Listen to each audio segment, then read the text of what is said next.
talked about domestic manufacturing.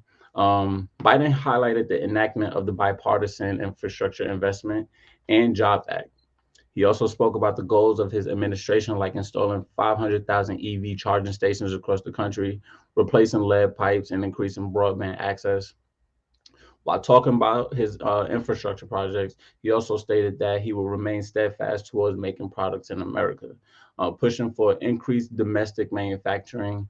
Biden highlighted Intel's new investment into a $20 billion semiconductor mega site, as well as Ford and GM investing billions to build EVs, which should help create 20,000 jobs for Americans here, which I think is great. I can say that I think that's a great move for America. When it comes to semiconductors and things like that, it's important that we're not under the thumb of foreign foreign imports. As we see, and if you don't know, just the lack of semiconductor chips and things like that had put a big strain on just electronics and automobiles and everything like that. And where basically it lowered the supply, which raised the price of vehicles and things like that. And I'm really hoping that that he can stick to this plan. This is a plan that I think was being worked out before he came into office. This was a hope to increase domestic manufacturing. I I really believe in domestic manufacturing as an American because it definitely will create lots of jobs back here in America. I really, really believe that. Biden also talked about um, healthcare, energy, and taxes.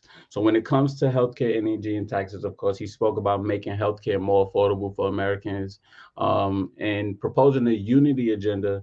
Biden called on Congress to ramp up the fight against the opioid epidemic, for Congress to pass a mental health package for more support for veterans returning from Iraq and Afghanistan. And he rolled out a cancer moonshot program.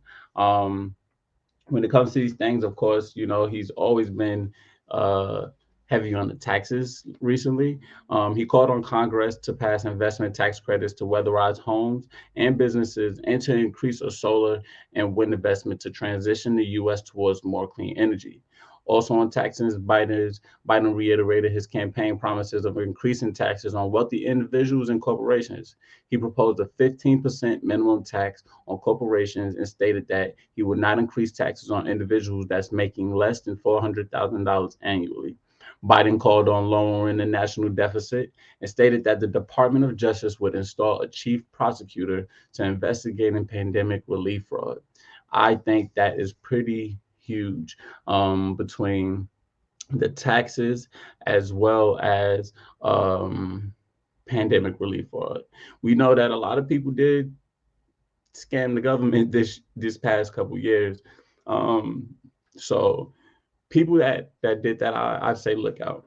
Um, you may not tell on yourself, but these people that may have helped you apply for these loans and things like that, so far, those have been the people that are snitching, and that's how people are getting caught up because they don't want to be the one that the government rains down on, and maybe they may get in trouble as well. But just keep that in mind.